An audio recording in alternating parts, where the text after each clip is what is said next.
Okay, this is building construction time. Lessons learned.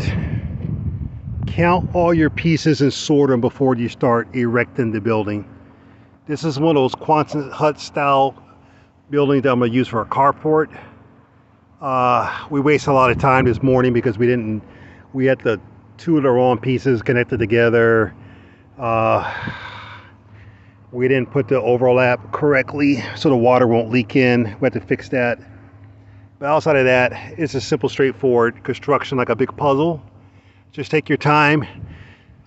This is a 1 acre piece of property, but make sure you have enough space to lay out all the pieces if you're going to pre-assemble it, which is what we're doing today. We're going to pre-assemble, and then tomorrow we're going to bolt it down to the concrete slab, and that will conclude my carport.